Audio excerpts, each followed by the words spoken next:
What is up, ladies and gentlemen? We are back. Episode 14, we believe, of Behind the Glass. It is Mikey McNuggets, Earl the Pearl, Anthony Antonelli coming at you from the Dirty P in Parma. What is up, guys? What's up, bud? How you doing? Long time no see. Earl, how you doing, man? I'm good, man. I'm good. We had a great show today. Finna back it up with a solid podcast tonight. So I'm good. 14 episodes in. That's crazy. Yeah, Wednesdays have become a UCSS content factory between the regular show, the barbershop, and then this. It is nonstop.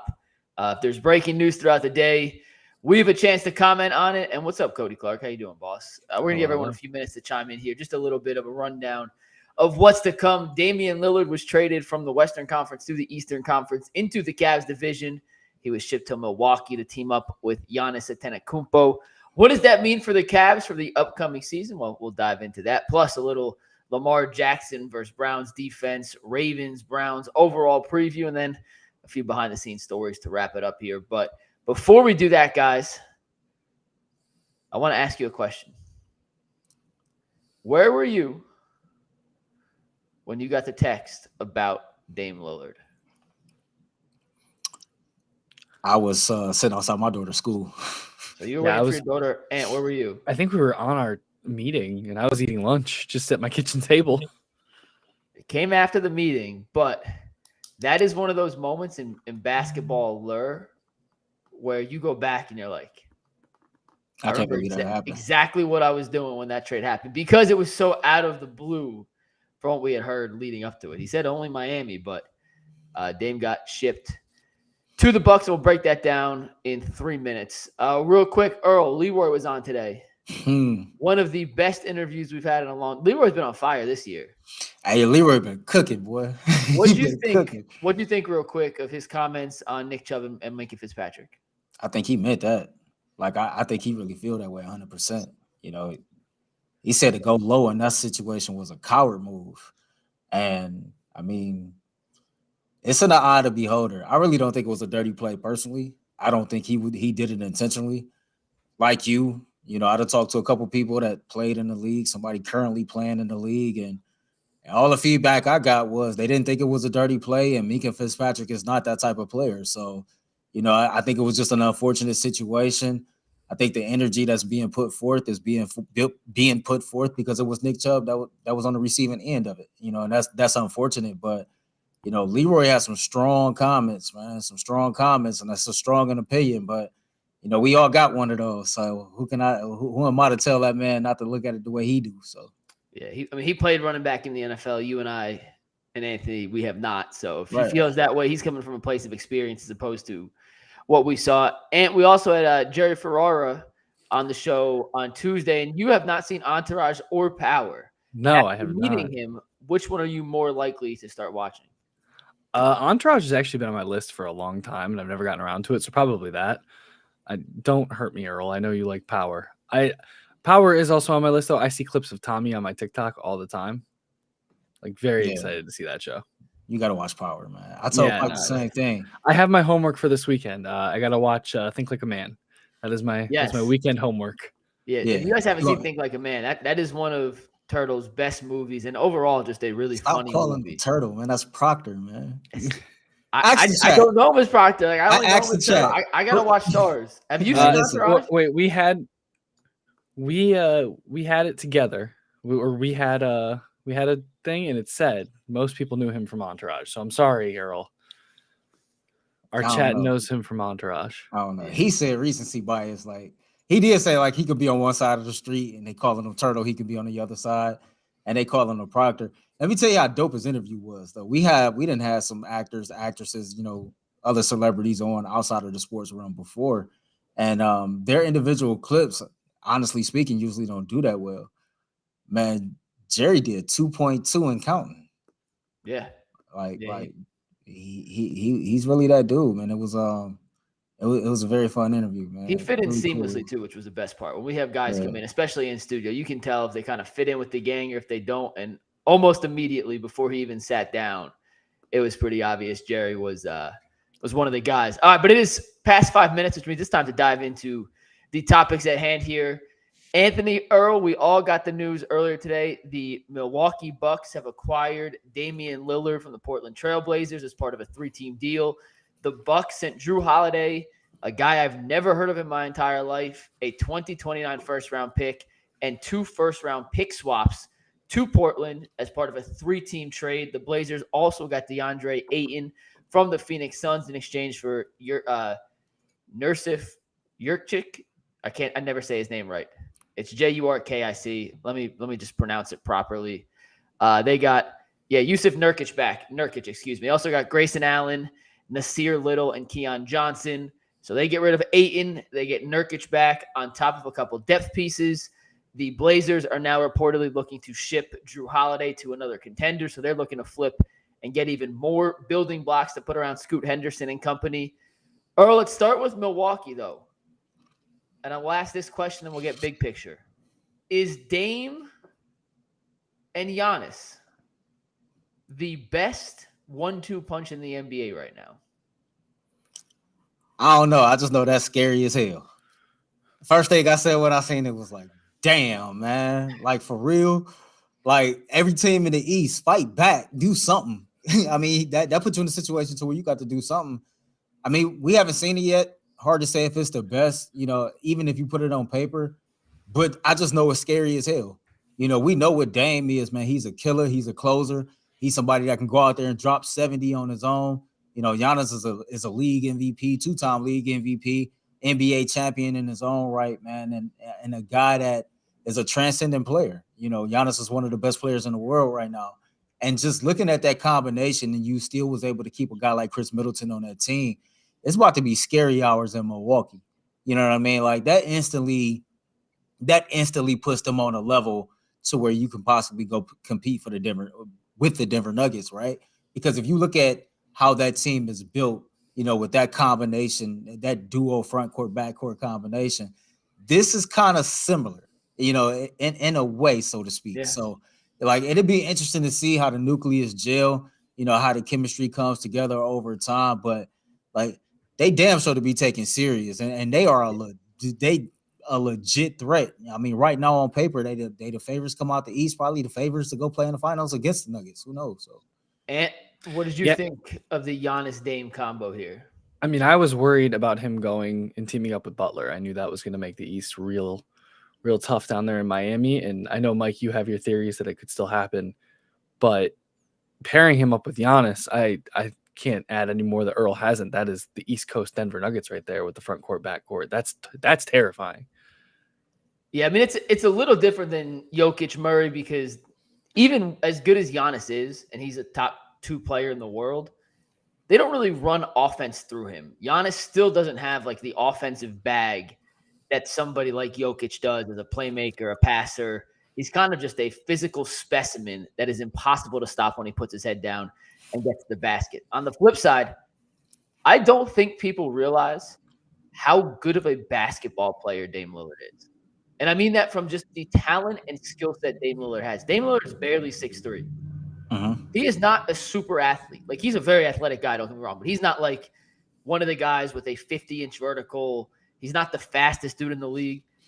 He is so skilled. He's such a good shooter. His craftsmanship as a point guard and as a scorer from the backcourt is up there with some of the best players who have ever walked the face of the earth. This dude has averaged 30 points a game multiple times in his career as an undersized point guard on a bad team. Granted, scoring's up across the league. It's not just Portland. But this dude is so good. And what I think is the scariest about the duo, and then we'll talk big picture in a sec, what makes the specific Giannis-Lillard duo so dangerous is they don't overlap whatsoever. Like, Giannis isn't going to sacrifice threes so Dame can shoot. And the more shots Dame takes, that means more offensive rebounding opportunities for Giannis, and that's where he's most dangerous. In the fast break, Giannis gets a rebound. He can push it up. Well, Jrue Holiday's a good player, but he ain't the damn near shooter that Dame Lillard is. Dame's going right to the corner. That's going to be open threes galore in transition, and their skill sets complement each other very well. Imagine trying to stop a pick and roll between Giannis and Dame. Are you going to sag under and make sure Giannis doesn't have a lob angle? Well, Dame's going to stop, shoot a three, and he's a 40% three-point shooter, one of the best the league has ever seen.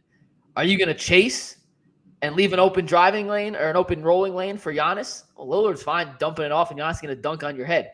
That, to me, is a duo that complements each other almost perfectly offensively. Defensively, Lillard doesn't do much. Giannis can erase anything, so he kind of makes up for it. But I can't think of a 1-2 duo outside of a truly healthy LeBron and Anthony Davis that rivals those two. I can't. Yeah, I mean, it's going to be tough to match that throughout the league, especially in the Eastern Conference. Because like you said, coming off that pick and roll, it's scary time. It's kind of like one of those situations to where you got to pick your poison, because if Dame is on and he's hot that night, that's the last person you want to leave open on that team. But, just to add on to what you said, you have those other intangibles that, that I always talk about that don't show up in the box score. When you talk about Dame, right, he's not the most athletic, but he's very well skilled. But, he got this thing of confidence plus heart plus work ethic, right? And you look at Giannis, right? Giannis is another guy with a high work ethic. And so you having two guys like that on the same team that's like-minded, I talk a lot about chemistry. I talk about those things that's going to get that team through the growing pains. And then when it's time for the playoffs, those few moments to where you kind of got to like gut it out and make something happen. And like bringing that type of chemistry to the locker room and that type of energy, it's infectious, right? And so you put that with some other skilled guys that's already on that team. It was able to keep a lot of their depth. And we know, like, going through the playoffs, man, those pieces that you got on the bench do matter. It's not just about the star players on that team. So, it's man, East just got a whole lot tougher. I cannot believe Dame is in the East. I know. And the thing with Milwaukee the last few years is they couldn't score late in games when they needed a bucket. Like, they couldn't. That was their Achilles heel this playoffs, their Achilles heel last playoffs. Teams would put 5 guys in the paint, say, Giannis, you have to make a jump shot. And in crunch time, they didn't have a guy they can go to and say, hey, you're getting a one-on-one opportunity. Go score. That is what Dame does best. That is literally his best asset. And to me, that is where he is more important to Milwaukee than he may have been to Miami or any of the teams who are looking to court his services, because he is an absolute killer. I go back to the shot he hit against Oklahoma City when he was in Portland in the playoffs, pulling up from 41 feet for the game and waving bye-bye to Paul George as Paul George left OKC and made his way to LA. Like, he is a fourth quarter closer, and as good as Giannis is, and he's, in my opinion, the second best player in the world right now, he doesn't have the offensive killer mentality to close out games. That's exactly where Lillard compliments him, and that makes the Bucks really, really scary. So, Earl. Who first? Time out before we go anywhere. Who first? Just curious. Who's first? Jokic is the best player in the world. Like right now? It's undisputable. Jokic is the best player in the world right now. I'm not going there with y'all, man, but Jokic, it's not even you can't make an argument for anyone else. Should I call yes, you Tyvis? can. No, yes, you can. Who? Last time I checked, LeBron James still playing in the NBA. Yeah, last time I James checked. got swept by Jokic. Yeah, I was gonna say, Earl, I don't know if you can make that argument at this point in his career. Listen. You could base that. Listen, as long as, in my opinion, as long as LeBron James still lacing them up, like LeBron James is the best player in the world. I don't care what nobody say. Like, you could put all that other stuff out there, man. LeBron, 38, 39 years old, still doing what he's doing at a high level, and been doing it way longer than Giannis and Joker combined. So I ain't, man. Listen. If this is the best resume, yeah, LeBron's got the best resume. But right now, Jokic is the best player in the world, and I don't. We can talk about it on the show. I mean, we can say right now based off of right now. I see G in the chat. G, who are you giving the nod to? Yes, sorry, Earl. I'm with Mike on this one. Let's look big picture though, Earl, real quick. Okay, let's do it. Before this move, how close did you think the Cavs were to the Bucks? Were they ahead of the Bucks? Were they in the same line as the Bucks? Were they slightly below? Were they way below? Were they way ahead? Where before this move did you think Milwaukee and Cleveland stacked up against each other? I mean, before this move, I thought they was pretty much on the same playing field. I thought they was pretty much the same team, a team that you got a lot of potential, got some star power to it, but has proven that you just don't know when those crunch time situations is. So, like, to me, I thought like they were the same, but we could talk all day ad nauseum about how this move might impact the Cavs. At the end of the day, the Cavs impact the Cavs. this move impacts the Eastern Conference overall, but if the Cavs don't handle their business and if their nucleus ain't coming together, I think that's the thing that we got to worry about now. I guess when I've looked at this trade, the initial emotion to this trade is like everybody else is like, damn, like, the Milwaukee Bucks is about to be on another level. But when you really sit back, Mike, and just unpack the whole situation, like, usually when you get a player like Damian Lillard, you got to give up a lot, and I've seen this a lot throughout with other teams in the league that you give up a lot of these role players, a lot of these depth pieces, and it end up ultimately hurting you, come playoff time. And so I guess I want to see it. I want to see how that situation play out. But as far as the Cavs, man, this move puts Milwaukee ahead. But the Cavaliers is truly dependent on Evan Mobley to take that next step. We've said over and over and over again, Evan Mobley has to develop to being that unicorn player and that best player on this Cavaliers team for this team to be legit title contenders. For as good as Donovan Mitchell is, for as good as Darius Garland is, in my opinion, the Cavs' current style of play with that particular backcourt is not going to get the job done. And I think we will feel more confident about the Cavs' chances when it relates to how they match up to the Milwaukee Bucks if we knew for a fact that Evan Mobley was about to become that tier 1 elite player that everybody believes his potential is. And so, until we see that in Cleveland, along with what else we got, it'd be hard to say, honestly, to say how we measure up. I know we all talked on earlier today, but it's year 3. And Mike, you say, by year 3, man, you are who you are in this league. And so for me, personally, I really hope this is the year that Evan Mobley kind of like skyrocket to that next level. And then I can look at my team when I see Milwaukee make a trade like this and not even really be worried about where the Cavs position in the Eastern Conference will end up. We'll talk Mobley in 1 sec, but Ant, same question I asked Earl. Before this trade, where do you think Cleveland and Milwaukee stacked up against each other? And after this trade, how do you look at those two teams?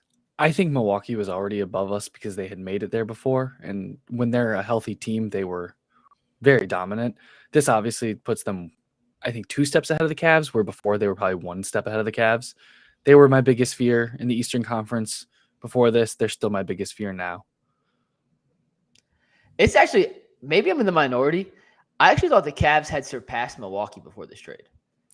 I actually thought with the additions of Strus and Bates and just the aggregate age and minutes of how many playoff games guys like Brook Lopez and Jrue Holiday and Chris Middleton, their bodies have all started to break down.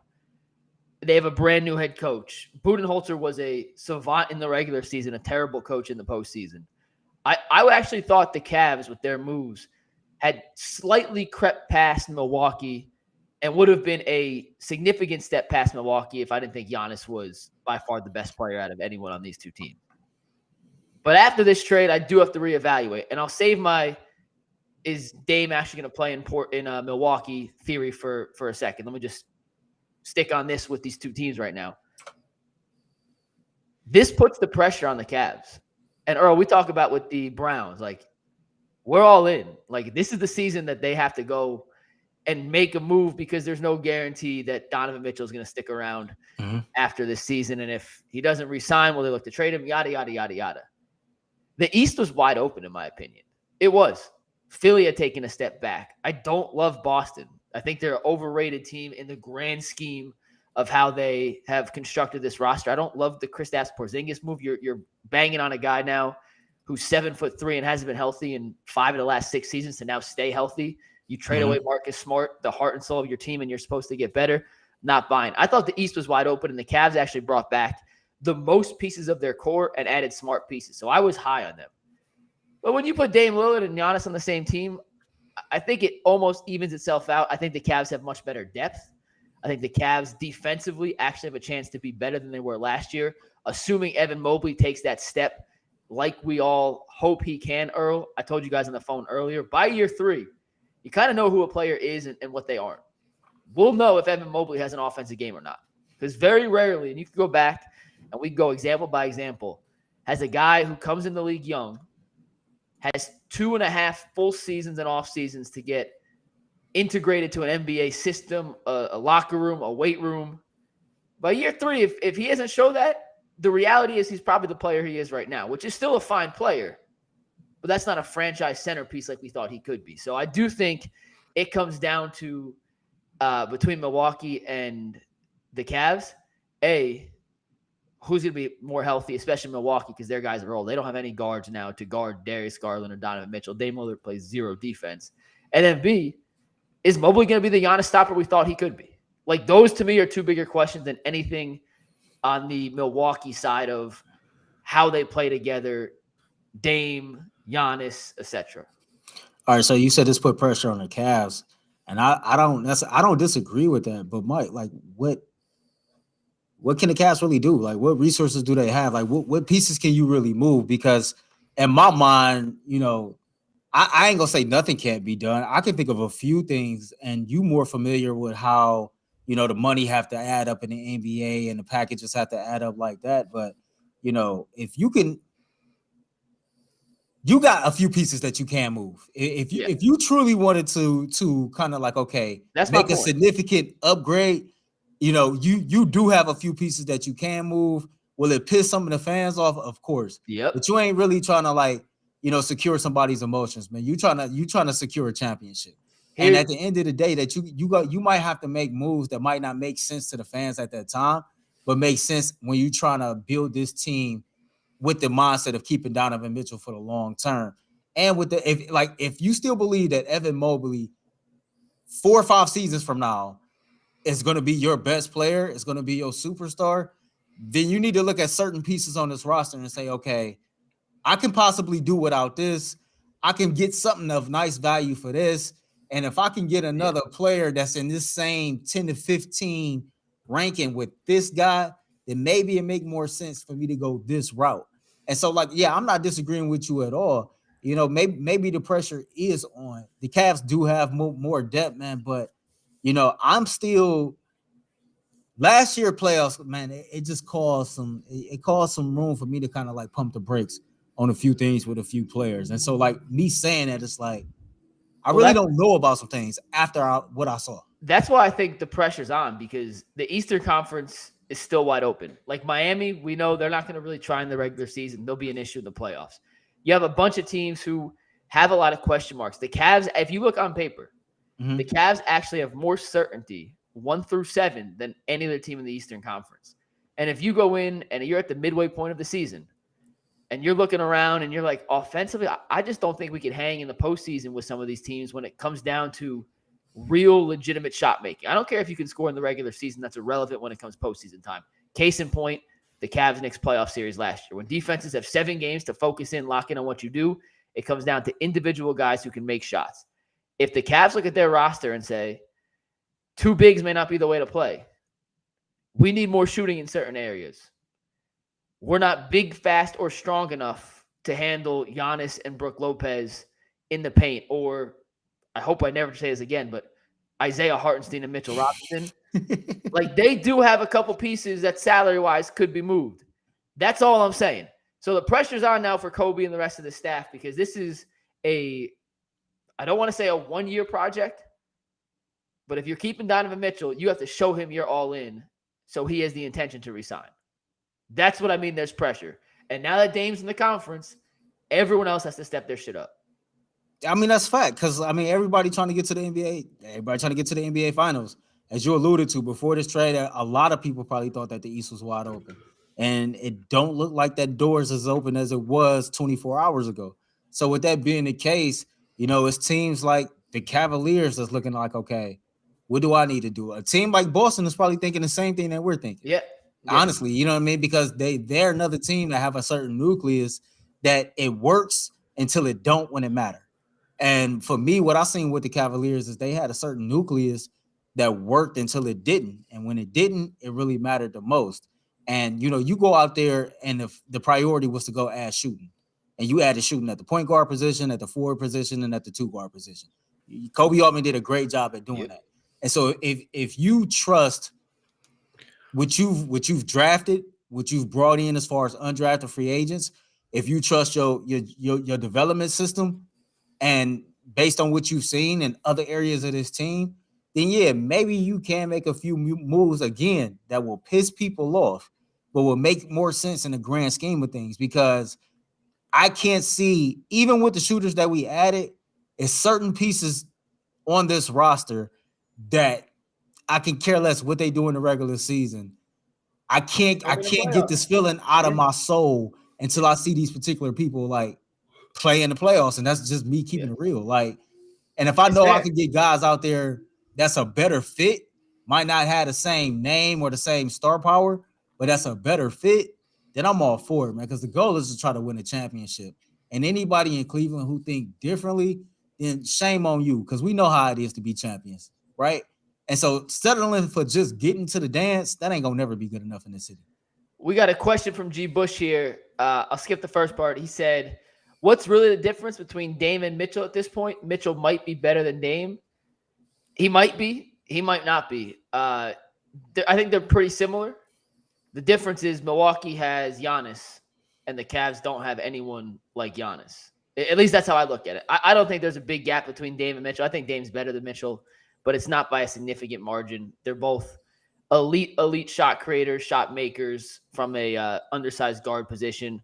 Neither plays any defense whatsoever. Mitchell, in theory, could play defense. He just chooses not to. Dame is old and has told people he's just not going to play defense. I mean, he's literally said, he's like, I'm not playing defense on a bad team. So maybe he'll buy back in, but. Fair. Hey, bro, I would just say this, and before you go real quick. I mean, there's not much difference between the two. I think the difference in the situation is Donovan Mitchell is the best player on his team. Damian Lillard is not. And that's going to cause the Cavs problems.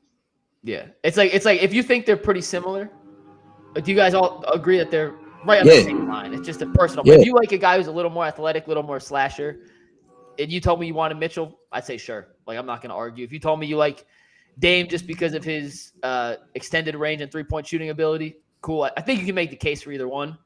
Yeah. But if your best player is as good as another team's second best player, that's where it comes into a little bit of a talent issue. But I think the Cavs' depth is significantly better than Milwaukee's. So you have top-end talent versus depth in a playoff series. It usually comes down to stars, but you got to make it to the playoffs in one piece, and that's where the depth comes into play. You can't overplay guys and expect them to be healthy, rested, and ready to rock in the postseason. Real quick, I'm going to throw you guys a theory, then we'll talk Browns, Ravens here in a sec. But when I first saw this trade, my initial thought was Milwaukee's going to flip him to Miami, and Dame's going to end up being a member of the Miami Heat with Jimmy Butler and Bam Adebayo. I thought that because, A, he had said, it's Miami or nothing. I only want to play in Miami. And B, Portland had said from the get-go, we don't want Tyler Hero. We don't want any guards. We need forwards. We need picks. We have enough young guards already. Do you guys know where Tyler Hero grew up? Milwaukee. Well, you've told me 4 times today, so. Grew up in Milwaukee. Do you know what Milwaukee doesn't have any of? What? Young talent and draft picks. Do you know what, in theory, you would get in return for a player like Dame Lillard from Miami? Young players and draft picks, I suppose. Yeah, and a guy from your hometown who at least could be the quote-unquote face of your franchise if you lose Giannis next season. So I think it's going to come down. Is there any chance that could happen? Do you see any chance of them flipping Dame, or do you think it is Dame and Giannis for 2023, 2024 here in Milwaukee? Mike, you crazy. You crazy. That ain't happening, man. Dame ain't going nowhere. Yeah. Dame ain't going nowhere. I think unless he absolutely refuses to play for some reason or another, I don't see it happening. I think Milwaukee sent what they sent to have him there and to get one more championship before they lose Giannis.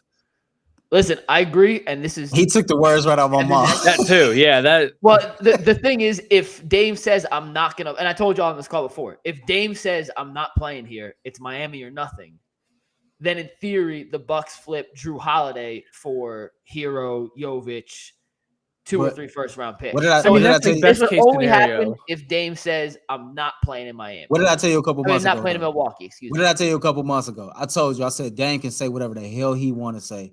At the end of the day, Dame don't call no shots. Dame don't make that final decision. Dame should be thankful that you still ended up in a situation that honestly, one, is better than the situation that you're currently in, and two, that you got the opportunity to go compete for an NBA championship.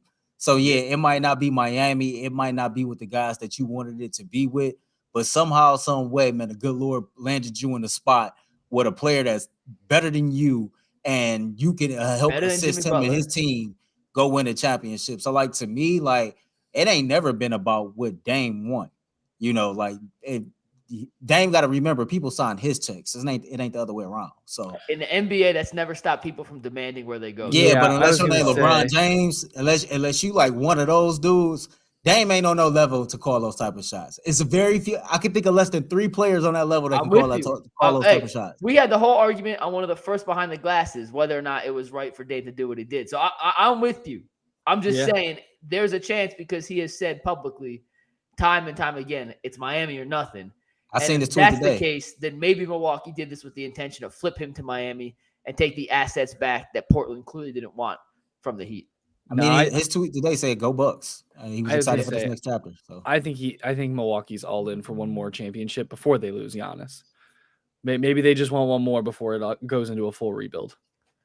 Yeah, we'll see. It should be fun. Hey, if you have any behind the scenes questions for the UCSS game, we got one in the YouTube community poll this morning.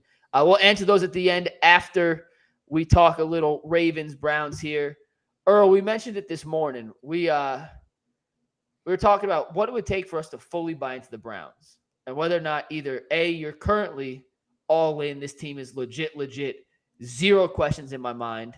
B, if they beat Baltimore on Sunday, then I'm all in. Or C, I want to wait till the 49ers game to make my full decision on how I feel about this team for the rest of the season. Where do you fall heading into this Sunday's game with Baltimore on the scale of how bought into the Browns are you already? I think if they can beat Baltimore, which when we were originally going through the games and picking wins and losses, I had them beating Baltimore. If the offense can perform against arguably a really good defense, going and then 2 weeks to prepare for the 49ers defense as well, I will take a win to Baltimore and a loss to the 49ers and still be all bought in. I don't know if I will take a loss to both. So they have to win one of the two. I think they're going to win Baltimore, and if they win both of them, I mean, obviously you got to be fully bought in at that point. But I think if they can come in and the defense can shut down Lamar Jackson this weekend and the offense can get clicking on all cylinders against this defense, I don't know what many more questions we're going to have to ask next week as we go into the bye week. I mean, for me, I'm all the way bought in right now. I can't go off of what I said. I said this in July. I believe the Browns is going to play in the AFC Championship. Who they're going to play, I don't know.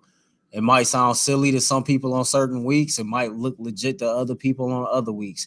Personally, that's where I am. That's where I stand. The defense has proven to me to be a Super Bowl caliber defense. I know I said that during the Monday night game. A lot of people kind of came at me like I was tripping. And you can say it's only 3 games, but I've told you, I can only go off the information that I've been given both with my eyes and just, word of mouth from OTAs until now. And that defense plays with a certain intensity, with a certain swagger, with a certain attitude, with a certain just everything led by Jim Schwartz that I just believe it's a Super Bowl caliber defense.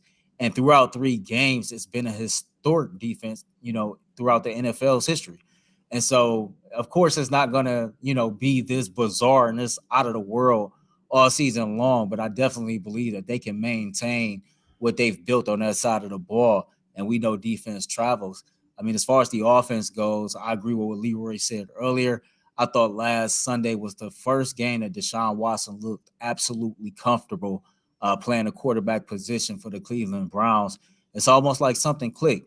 Then I go back to what Mary Kay said yesterday, that sometimes she believes that we're doing Deshaun Watson and Kevin Stefanski, for that matter, a disservice for trying to combine his 6 games last year with the 3 games that he's played this year, understanding that he stepped into a situation last year where the offense was really tailored for the quarterback that was starting for the first 11 games. And yeah, you changed some things, but a lot of the things stayed the same. We both know that you can't just alter an entire offense that late into the season. And so Deshaun Watson can maintain that level of play that he put on display last Sunday. We'll see. I think this matchup is fun. I think this matchup is exciting. I'm looking forward to the challenge. The Browns defense has not seen a quarterback with Lamar Jackson style of play yet. And we all know that Lamar Jackson is 4-0 in games that he started and finished in the Kevin Stefanski era. So regardless of the outcome of this game or the game against San Francisco, I got to stand on business with what I said. I think the Browns are going to play in the AFC Championship. Mike, I can't just I'm all in no matter what, no matter how ugly or how good it look week to week. That's just me. When you go in a pool and it's cold, it's June 3rd, it hasn't been that hot in Cleveland, and it's the pool's like 72 degrees, and you got to kind of slow your way in and let your body adjust before you can dive in. Yeah. I am all in on this defense. Zero questions on this defense. Offensively, I can't be fully submerged in the Kool-Aid until I see it one more time. I need 2 performances. We saw 2 subpar offensive performances to start the season. We saw a very good offensive performance against Tennessee. I need another one before I can be fully submerged in the offensive Kool-Aid here. So in the scale of the 3 ranks I gave, I still need to see them perform well against Baltimore before I'm like, this team is as good as I really think they can be. But I'm confident in this. If the defense plays as well as it has through 3 games, and obviously not at the historic rate, they're going to give up a touch. It's going to happen. Guys, real quick. They're going to give up more than 1 touchdown the rest of the season. I'm telling you, it's going to happen. Are you sure? I Breaking thought you were news. bought in.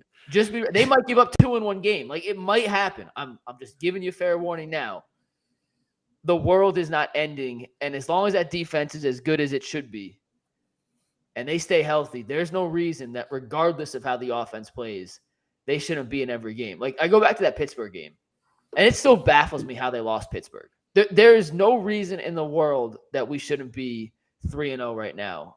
The Cleveland Browns should be undefeated in sole possession of first place. The defense played so damn good. It was one play. They gave that 71-yard slant to Kenny Pickett and George Pickens. And outside of that, Pittsburgh didn't do anything. And the offense was abysmal. 4 turnovers, the strip sack, the pick 6. It was bad. And they were in the game to the very end. And if the defense can play 80%, 70% of that level, it doesn't really matter how the offense performs because they're going to have a chance to win. That's the scary part of how good this Browns defense can be. But before I jump in on Browns to the Super Bowl train, I do need one more positive offensive performance from Deshaun Watson, from the running game. I need to see Elijah Moore get a little more involved. David Njoku, help a brother out, man. I bought all your stock. I don't want to sell it. I'm still sitting on it, but I need you to come through for me. So I still need one more game, and hopefully it's Baltimore. Because if they beat up on Baltimore, we have 2 weeks to prepare for the game of the season. That San Francisco-Cleveland game, Week 6, in Cleveland Browns Stadium, is going to be the game of the early slate of the season. And if we have 2 weeks on a win to lead up to that, man, I don't like how you talking. I don't like how you talking because I was doing that. I was doing that week 1. I ain't even worried about next week. I just want to stay right here because I got worried about next week when we was time to play Tennessee, looking ahead to the Titans. So I got to stay right here in the moment. I mean, it's going to be one of them games, right? This is a divisional opponent. This is a well-coached team, a team that got a pretty good defense, a team that has a franchise quarterback who's a former MVP. And so, this is honestly, it's a significant test for the Browns defense. It'll be interesting to see, how they respond to a player like Lamar Jackson, who's the best running quarterback in the NFL, uber athletic, and a guy that knows how to make plays. Yeah, his numbers is not eye-popping, but the dude is completing 73% of his passes right now. And, that can't go unnoticed. So we'll see how we do. As far as the Browns offense go, it's a work in progress, right? And I guess I'm a little bit more relaxed, less anxious after just that Mary Kay Cabot interview. This is still relatively brand new. And again, we put so much emphasis and so much stock on, the 6 games last year, the install of a offense that Deshaun Watson, quote unquote, has the keys to, and then expecting it to be able to execute at its fullest level right out the gate. And maybe we had unrealistic expectations. Like, this is still like they are pros, and this is still like, other guys getting paid, etc. Like, it's a work in progress. This is not something that's just, you whip it up, you throw it in the microwave, and then it's ready to go. This is something that's in that slow cooker, cooking on a Sunday while you in church with your grandmother all day, and it ain't ready to eat till about 7 o'clock at night. It sounds like it's one of those situations. And they trying to build this thing for the long haul. So, I mean, Mike, they can duplicate the performance next week. They can lay an egg 2 weeks in a row. Like, it's going to be a work in progress, throughout the season. But what I do believe is Ford really has gotten his confidence back and can play to that level. Then as we continue to work throughout the kinks of this offense, like you said, the defense is going to always give us enough to win. And if that's as good as it gets last week, then we in there like swimwear, and we all know it's going to get better than that. I'll tell you this. If we're going to use your slow cooker analogy, Earl, then the Browns defense right now is the pastor who goes on way too long, and you keep checking your watch like he's still talking. But guess what? It's all right, because the Browns defense is going to be there to hold you down until the offense finds its footing. The reality with the offense is Deshaun Watson was unbelievable on Sunday. I went back. I've watched the all 22 now. He didn't miss. Like, he was so quick and decisive with his decisions. And the ball was placed 80. His completion percentage over expected, was 82%, the highest of any quarterback in the league this season. He didn't really miss. And even the throws that were slightly off target, like maybe a little behind somebody or a little high, little low, they were all catchable passes. There was nothing that was just a straight misfire for the most part. He had one or two, but every quarterback has one or two. Nothing to be concerned about. He just looked like a different player. And I'm curious to see now if we see that version again, if we see an improved version. Does he take us to me, that's the most fascinating storyline of this game.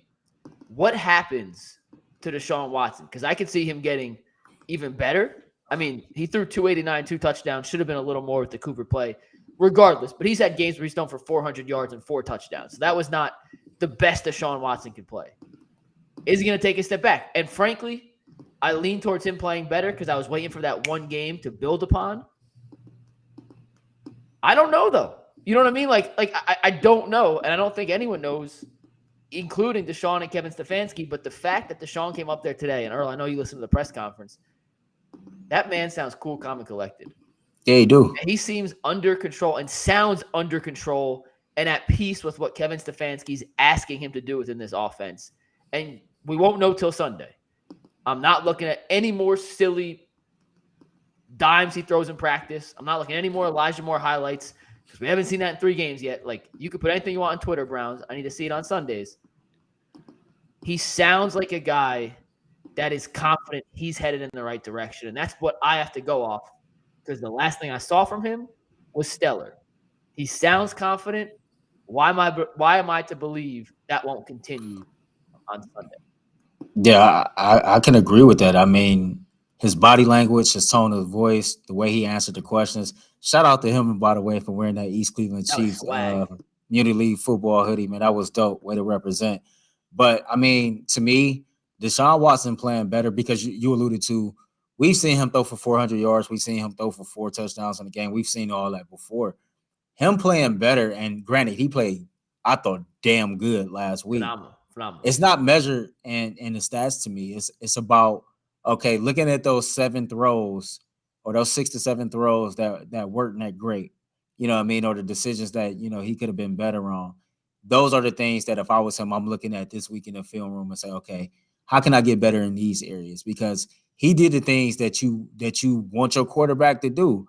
Like he carried the offense to 3 scoring touchdown drives, and he didn't turn the football over. He put his team in a situation to have success and to put points on the board. And that's what you want him to do. And as long as he continues to do that, I really personally don't care how the numbers look as long as he's not turning the football over. If Deshaun Watson don't have a 300-yard passing game, a 350 passing yard game, or a game where he throws for 3 or 4 touchdowns this year, but he don't turn the ball over and the Browns are winning, then Deshaun Watson is doing exactly what he needs to be doing. Deshaun Watson, in that light, to me, is proven, okay, he's getting better week in and week out. His success and his growth for me will not be measured in the stat department. That's just for me, though. And what have you seen from Watson? Oh, sorry, I had to unmute my mic there. I don't know. I'm going to be on after that Pittsburgh game. I'm kind of chalking it up to, I genuinely do think the shock of losing Chubb in the middle of that game impacted that team a lot more than any of us kind of credited it to. Because when they came out against Tennessee, they looked like they had finally recovered, and he looked confident, like you said. His time, everything that we said was off when we were looking at the all 22 from Pittsburgh. His timing, his reads, it seemed to all be clicking. I think he finally settled in. And I mean, we do have to see it for, I think, at least 1 to 2 more games, especially against 2 of the best defenses in the league, if we're really talking Super Bowl level offense. But I'm excited. I'm not bought in on him yet as a whole, but I'm excited. I think he's going to turn the corner, and I think he is heading in the right direction.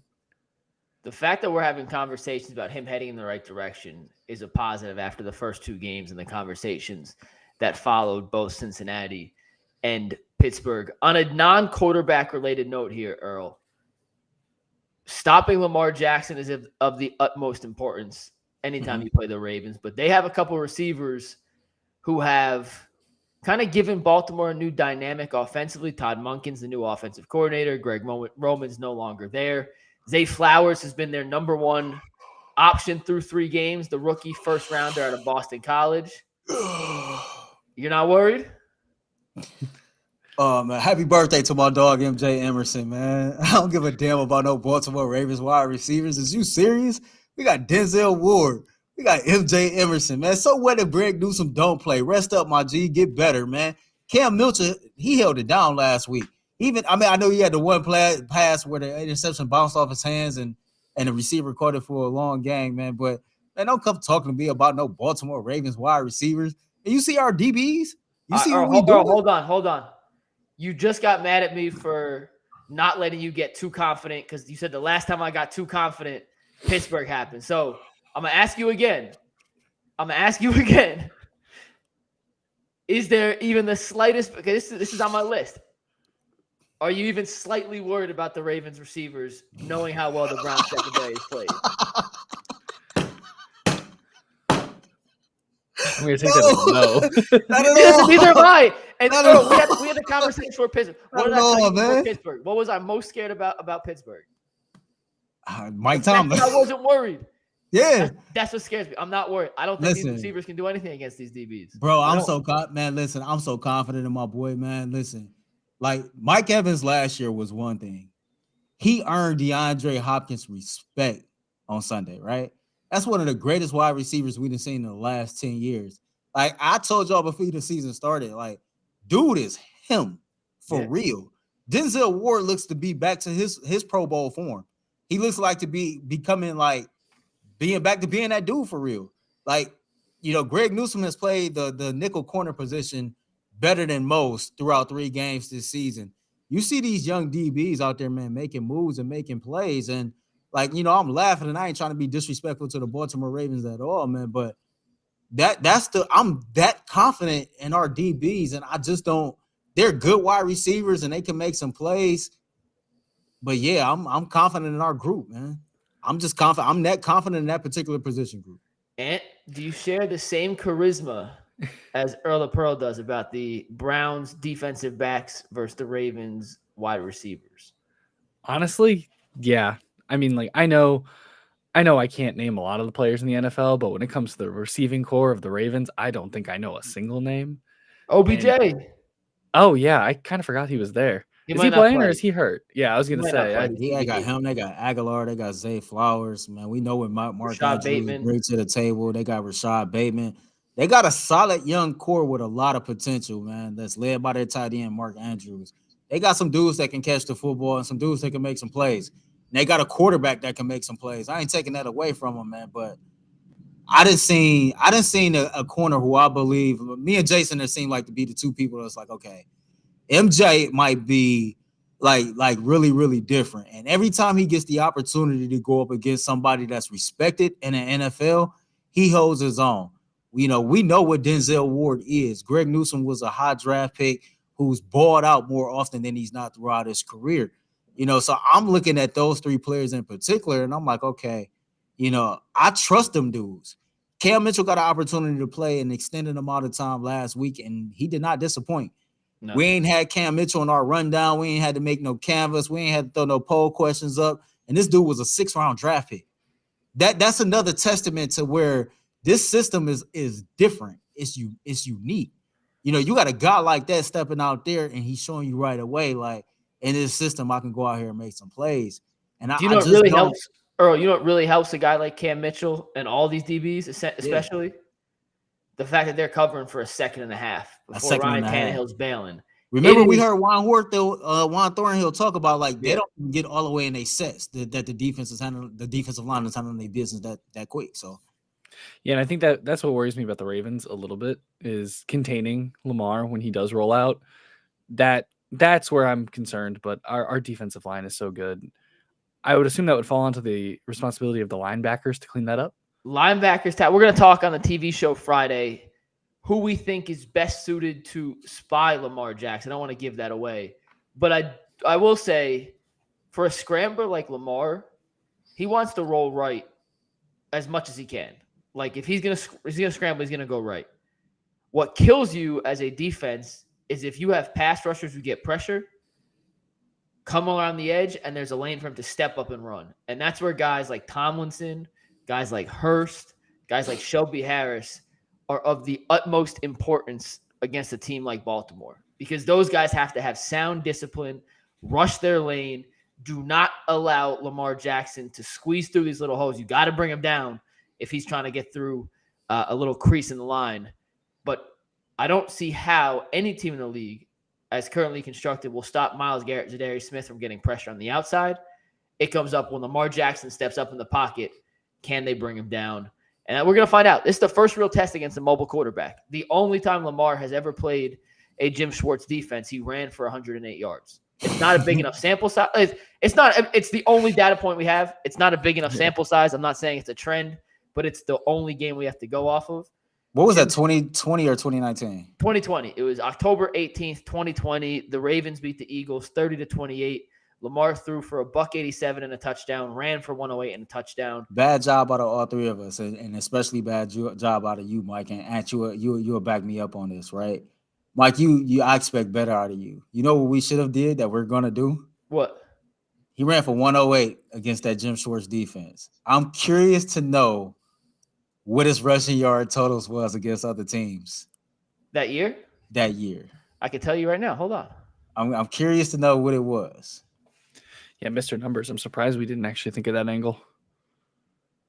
I mean, like y'all ain't think of it either. So. Hold on. You're not wrong. In 2020, his rushing yards per game. Do you think 108 was the most he had all season? No. That is correct. The most he had was 124. Do you know who it came against? Probably the Browns. The Browns. He also scored 2 touchdowns that game. He scored 2 touchdowns on the Browns? What do you say? He scored 2 rushing touchdowns that game? Against the Browns, threw for 1. So that season, he had games of 124 rushing yards against Cleveland, 108 against Philadelphia in the Jim Schwartz defense, 97 against Cincinnati, 94 against Dallas, 83 against Kansas City, 80 against the Giants, 65 against Pittsburgh, 58 against Indy, 55 against the Patriots, 54, 54, 51, 45, 35. And against Cincinnati, the second time they played, he only had 3 rushing yards. So on the season, he averaged per game, that averages out to – he had 1,000 rushing yards that season. He averaged 71 rushing yards per game that season. That's wild. Yeah. Damn. And that was COVID year? Is that what you said, 2020? He missed a game for COVID. I guess that was COVID. Yeah, 2020 was the COVID season. Yeah, I throw this up real quick. I kind of want to talk about this real quick, right? Shoot. So when you go back to that particular draft, right, and that draft class, and I remember saying at that time, when the Browns drafted Jock, in my opinion, he was drafted specifically for Lamar Jackson. This was the dude that the Browns was bringing in to handle that dude, right? And, he's played 10 times better, in year 3 of his career under Jim Schwartz than we've seen the first 2 seasons of his career. And it's going to be very interesting to see, him in particular. Like, to me, that's like one of the key players in this game. Yeah. I want to see how he in particular matches up against Lamar Jackson. And if he can finally put on that performance against this particular player that Andrew Berry envisioned when he said, okay, this is why I need this particular player on this particular team in this particular division. Like, he was drafted, in my opinion, particularly for Lamar Jackson. He tested through the roof athletically. He has the requisite skill set and athleticism to chase a Lamar Jackson. We're going to find out how good his eyes are and his reactions are, because and Lamar's highlight tape might be my favorite football highlight tape of all time. The dude makes people miss in ways I can't remember anyone ever doing before. So we're going to see. He's definitely going to have a chance to guard and spy Lamar. I think Delpit's going to get a couple shots. Walker might. I'm not sure Walker's fast enough if Lamar gets a step. McLeod maybe, but we're going to see. We're going to see. It's time real quick for some behind-the-scenes questions. I know we have one from this morning. If you have a question about anything behind the scenes of UCSS, drop it in the chat right now. Anthony will get to that. We have a story and at least one question, then we'll wrap up. If we have more, we will answer them as well. Earl, you can start with this one. It comes from Brady McBride. Obviously, the show is 11-1, but I'm curious what your full workday looks like. Start time, what time do you get off? What do you guys do before, after, and how do you plan / think of ideas? So if you want to start, we'll go around. And Anthony, Evan419 says he added one to the community tab. So going to take a look. Find that. That'd be dope too. I mean, if everything goes well and I'm able to get here on time, workday starts at 8:00 sharp. We get in. First thing I do, Mike asks for a show Canva so he can set the YouTube stream. I typically get that together. If I don't and get that together, I go through my rundown. I see what particular graphics that I have to make for that day. I get on my computer. I try to gather all my information, all my pictures before I get to work. I knock that stuff out, communicate with the guys about, okay, what's going where, this, that, and the third. Then I get my canvas from Mike as far as the topics we're going to talk about. In case you all don't know, we all have different roles here. If you go to the YouTube page and you see the individual clips of our different segments, that's what I do. I do the different segments. I put all the thumbnails together. I try to create something that as soon as you look at the visual that you want to click on and you want to watch. So I make the canvas for that particular thing. We have a group discussion about what pictures or what questions is going up on the community tab on our YouTube page for that day. I typically get that together. We usually communicate again and make sure that everything that we need for that particular show is in the proper folder, that we've crossed all our T's, dotted all our I's before we even head downstairs. We get done in enough time. We usually look ahead to make sure that we got everything we need prepared for that next show. If not, we get started on that to trying to cut us some time in the back. Ant, you want to go? Yeah, no. I come in usually around 8:10, depending on traffic from Parma. And then, as you guys know, I do most of like the big graphics. So like, my primary role is like headlines, fence riders. I do true and false. I do season stat graphics for game days, but that's really the only time I mess around with any stat graphics. And then all of those still montages you guys see, that I'm editing and cutting those together as well. So that's mostly my morning. I think like Monday is usually a little stressful. Friday is usually a little stressful because headlines tend to take the longest out of all of that. And then after the show, or during the show, I'm running tag board. I'm reading your guys' chats and keeping track of super chats. After the show, it's my responsibility to get our podcasts up, track all of our ads, make sure that everything is set on YouTube. Like I add the end screens on to the full day show. And then I usually just get started on the next day stuff. And I also cover all of our promo graphics. So if we have anything special, like Cavs Media Day Monday, don't forget about that from 2 to 4. Yep. I'll make the graphic to promo that. Ant's the only one out of the three of us that has any Photoshop skills whatsoever, for the record. anything that's like anything that's not put the picture in and resize it gets he sent take to my care of desk. anything that's sophisticated or complex, man, like, and takes care of all of that. And when I tell you, like, me and Mike really, like, we give that dude his kudos. Like, the stuff that he's able to put together and turn around in the time frame that he turns it around is kind of crazy. Because I know I can't do that. That ain't my expertise. One of Ant's best qualities is I have ideas for graphics, but I don't know how to make them. So I draw them on an index card and give them to Anthony. And usually it makes no sense at all. Anthony, you should start taking pictures of those and tweeting them out. I should. I usually letting the people see what in my head I think what it looks like on an index card and how you get it to production. Actually, I think it'd be a fun thing to tweet out. Yeah, no, I should keep them, honestly. But what you guys don't know is you see Earl's little bean desk that he has. Mine's actually the smallest desk in the office. So anything it's actually the smallest desk in the office. So anything that I don't need on my desk, it's either tossed or put on like the windowsill behind me. You lying to these people. I got the smallest desk in the entire Channel 3 building. I don't know about Listen, that. My desk is like insanely little. Like, I can't fit my computer, a cup of coffee, and my phone's on the desk at the same time, man. No joke. No joke. I got to move everything off my desk just to set up for this podcast. That's how little my desk is. To answer the first question, we'll move on. I get in a little early. I usually get in about 7:30. I set the streams, make sure everything's good. As far as what we do for breaking news real quick. My boy that works for the Blazers, he just goes ... We ain't done yet with an eye emoji. We'll see what that means. I'm sure that means they're trading Jrue Holiday somewhere, but my desk smaller than that, Creative Juice. Yeah, actually, no, like our desks would be bigger if we had that. How we cope with content, that's actually a good question. A lot of times it's us just talking before or after the show about certain topics, discussions we have about the game that like, what if we phrase it that way? Would it make a good discussion? I come up with a lot of the like primary things, and usually I use Earl as a sounding board, and then Earl kind of refines it, and then we come up with something to put on the show. But that is kind of how the ideas come to fruition. Anthony and Earl and myself, we make the graphics. Mondays are by far the craziest days. There's a lot of graphics to make on Mondays. After that, it is, stats don't change in football from Monday to Tuesday, which is very nice. So not a ton of graphics, but yeah, it's usually we have a 2:30 meeting every day. So 7:30 to 3, 7:30 to 4, give or take, depending on what's going on. But that is usually the daily routine. Next question is from Evan419. What's the most stressful part of each morning? That's easy, at least for me. Dealing with Bull JG and making sure they have their answers into what we need. Oh my God. The day before.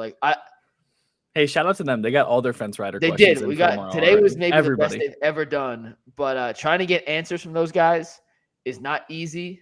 I feel like part of my job is babysitting. I'm a paid adult babysitter to make sure Bull J and G, Jason and Tyvis are in the right spots at the right places. But in terms of like day-to-day stuff, I'm kind of the middleman between like the corporate level stuff and then the stuff that we do here, and making sure the message from our bosses get to the talent. That's not my favorite stuff. I'll just be honest. Like, that's not my favorite part of the job. So that gets stressful sometimes, but someone has to deliver the messages, and that's usually me. What stresses you guys out the most? I'll let you go. I mean, for me, not every day is stressful. I think it really depends on my personal mood, or, I will say that we build a rundown. Mike has a lot of the primary ideas. He's right. He kind of used me for a second set of eyes, and then we refine it. And just be like, yeah, whatever. Look, I love it. Never lie that I am like the genius of content when it comes to the sports realm. He's so just whatever like, you guys tell me to make, I'll make. But like, you guys can come up with it. And so like once we finalize that and then we send it out to the group, the one thing that kind of like pisses me off is, they'll go through it. All right, cool. This looks good. And, we start building what we need to build for the next day or the day of to make sure that the content is quality. And it takes a lot of energy and effort. And then one of these guys, either right before the show or during the show, like just totally like alter everything that they agreed with the night before. And it's like, I know y'all didn't just do that. I just spent 20 minutes looking up this just to build this one thing. We're going to talk about this. We're going to talk about this. We're going to talk about it right now. Like, I haven't sent the rundown out for tomorrow yet. I have it on I made it. I just didn't send it. And they'll all like it. And I always say, if you got any issues, like, tell me now. They all like it. And then in the morning, it's actually not what we want. And that does. Oh, you're right. That's a good one. That's a good one. All right, next up from Creative Juice, guess the crew's morning drink of choice. What's funny is I think he got all three right, but not for the right people. So I don't know what Big Red is. I'm going just like a big Red Bull, not Big Red. Oh, okay. So he guessed the Red Bull or Monster for me. He said water for Earl. And he said a floofy Starbucks coffee that costs $9 for Ant. Ant, all three drinks, wrong people though.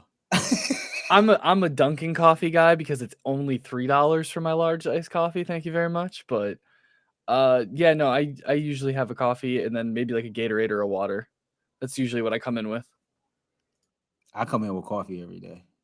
Like I've started to definitely like drink more water throughout the day, but I start my day with coffee. Sometimes I need 2 cups. My thing is, so like, I probably shouldn't say this publicly because my grandmother probably watching this, but I work a lot. Like I'm Sunday through Sunday with 2 jobs, right? And I'm always on the go. Like I pride myself in working hard, but I don't really eat much. I don't really feed myself. So I fuel myself with like coffee, water, and snacks. That's how I get through always snacking. Yeah, if I work anywhere from 8 to 16 hours a day, and that's no joke. And so I gotta keep my coffee, I gotta keep some water, I gotta keep some snacks. Because like eating a meal, that's probably like every 2 days, something like that. So coffee's disgusting. It's vile. It tastes like cat piss. I don't know how you guys drink it every day. I drink water and that's French it. vanilla flavoring. That's the point in case. That's the floofy part of the coffee that he's talking about. I like water. That's my go-to. I don't need coffee. I don't need green. Yep, Lawrence, and show the hell he is. What do you say? He said metabolism up there. Yeah. He said Earl like Uncle Marvin. Hey, Uncle Marvin and Raising Kanan, that's my favorite character in that show too. All right, we got Corey, your question is actually a fence rider. So I'm not gonna ask your question. We'll answer that tomorrow on the show. Oh, I'll answer it real quick because I don't do fence riders. I think it's going to be the Browns offense. That's where mine will be. Beautiful. And then lastly comes from Lawrence. He said we low-key need a UCSS day in the life vlog. We could probably do that one day. That'd be fun. I think that'd be an interesting thing. We'd have to tell them we're doing it, but I think that'd be a good time. I think it'd be for us. I mean, like they could see the show. They want the behind-the-scenes stuff. So I think that's true. Just roll. I think that's possible. Maybe we can set that up in a coming week. So last week when we got finished with Behind the Glass, I went to get something to eat. I went to Wingstop. And one of the dudes in Wingstop, he looked at me. He just kept staring at me. He said, you Earl of Pearl, I just got finished watching you. He like, man, you really be in the hood. You really be local. And I said, man, I'll never get on here and lie to y'all and just try to make it sound good. I'm accessible as hell. I'm really accessible. Like I'm just me.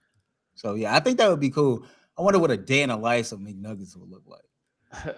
I don't know. You want like the after work day in the life, or you just want what? And this dude go to the gym 4 times a day. He drink protein shakes. He eat protein chips that cost $40 a bag. He might chill with his lady, get some sleep, or get some tickets courtside to a game somewhere. And that sound about right. Yeah, but I'm gonna be honest too. My post work vlog would be so boring unless it's like a Wednesday night when we do this. Because I get home, I'll work out or I'll take a nap, and then I'm just playing video games or watching movies. The funny thing is, I don't go out anywhere. I don't do anything. And it's the youngest out of all of us, and he's the most chill out of all of us. Like, and had to take off the day after his birthday, and me and McNuggets talked about. He went to a concert. All right, wait, hold on. To be fair, I took. Hold on. Wait a minute. I took the day off though because my girlfriend got 2 days off, so she could come up to see me. That's why. We thought because you couldn't handle a night of drinking. Oh no, I didn't even drink. Not when drinks are $21 for a single pour. Man, this man eat. Listen, I'm telling y'all, I'm not exaggerating. McNuggets eat chips every day, but they protein chips. These so chips good. is like $40 a bag. I'm not exaggerating. Listen, on No, Amazon, they're not like 20 a bag. exaggerating. I you get checked the because I 12 pack wanted for some. $25 on Amazon. It ain't crazy. It ain't crazy. Don't let them lie to y'all. Them Yeah, chips no, cost, I mean boy. they're They pretty cost. pricey. That's They're somebody's delicious. car insurance, But no, man. it's like I think Tyvis and I might be two, because Tyvis is 29 and I'm 26, so I think we're the two youngest out of everybody. And I mean, granted, Tyvis and I are two different very points. Like he's got 2 kids and a wife, but we don't do anything. He's always saying, I don't go out. Neither do I. Like I'll go out to a show here and there, and that'll be about all I do. Like, Man, I work hard. If I can party hard and go hard when I can, I will. I ain't even gonna lie to you. I'll say a couple weeks ago, I was out down in the flats, and someone came up to me at like 1:30 in the morning and was like, "Yo, McNuggets," and I just gotta be very careful with what I say at those moments. oh no, Just gotta be careful with what I say at those moments. I have seen Mike in the flats drinking. He came out one night with me. I and my have a good friends. time, yo. This is And not, it was, Hey, we humans too, though. yeah. no, Like, it was we a humans- fantastic time. We had so Man, listen, much we fun. humans, we young. Like the one thing about like being a sports personality is like you want to be personable, right? You want to let people know, like, man, I'm just like you. Like I ain't no different than you. I am careful what I say and what I do. But if you see me out here having a few drinks turned up, man, just know like I'm just like you. I done worked my ass off. Now I want to let my hair down, just like you. Yeah, the Yeah, place It ain't is no different. We'll wrap up with this, but King Go Bees, for it. I do think I'm heading back to the Muni lot this week. I'm a I'm maybe. not sure if Bull's coming. I think Bull is going to wait till the 49ers game till he gets his custom-made Bull jersey in. So I'm sorry, I can't go, man. Yeah, I am a strong maybe. there's no $40 chips. That is they $40, fake man. propaganda. They It's a $40. 12 pack for $24 on Amazon. They're delicious. You want to know how y'all want to know how like we know for a fact they expensive? He ain't never offered us a chip when he cracked those chips open and That's started true. eating them. He ain't never That not is once say, "Hey, y'all want a chip?" You know why? Because them chips cost, my boy. They cost. He offered me at one time to try, and then he goes, "Warning: if you like them, they are expensive." Like, And it's not 99 cents a bag. What, it's but they ain't Quest? Listen, Quest chips. listen. Yeah, None of us Quest is have the expensive. money if we're working in local TV to be buying $40 bags of chips. Trust me. If we wanted money, we would do something besides this. We do this because we love this, and we get paid to hang out and talk sports. Like I have the best. I think I have the best job in the world. I would not trade it for anything. But trust me, if I was in this to make money, it would not be doing this. Trust me. Oh yeah, it would not. So Man, listen, I've been blessed, bro. I done worked for the city of Cleveland as a supervisor for 8 or 9 years. And at the time that I actually quit my job to pursue this dream, I was working for the county. And real quick, not to even get super serious on people, but I tell people all the time, man, you got a dream and you got something that you really want to do in your life, go pursue it. At least give yourself an opportunity to fail. You'll feel much better about yourself for trying and failing versus getting up every day and working a job that you can't stand, even if it's a good job. We all got to make money. We all got to go to work. And it's easier to do that no matter where you at when you're in a good mood. But let life happen, right? Let you just not be in the mood. And imagine getting up and got to go to a job that you can't stand when you in the mood, when you not in the mood, right? Like, but put yourself in my shoes, right? Needs to know. You know, I've been going through some stuff, but I still wake up every day and I come to work with the same energy. Like I can at least mask it for those 8 hours, right? It's something about getting the opportunity to do what you love. Like Mike said, man, I wouldn't trade this for the world. Like I absolutely get paid to talk to y'all, to watch games, to talk about sports. Like, man, you can't beat that. You can't beat that. I wouldn't trade this for much of anything. I've told this story before. I'll tell it again real quick and we'll wrap. But when I was in Texas, I would drive past a Dairy Queen sign every day that said now hiring for more money than I was getting paid to be on TV in Texas.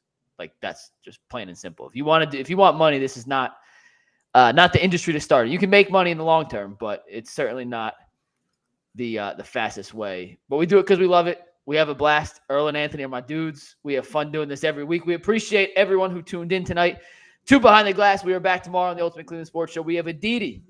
We have Jeff Z. I'm not even going to try to pronounce his last name, but he is the beat writer for the Baltimore Ravens, works for The Athletic. He is one of the best beat writers around, and we'll get a little bit of the Baltimore side. Plus, no fence riders. And what do you think the offense looks like without Nick Chubb after one game? We'll see y'all tomorrow. Peace.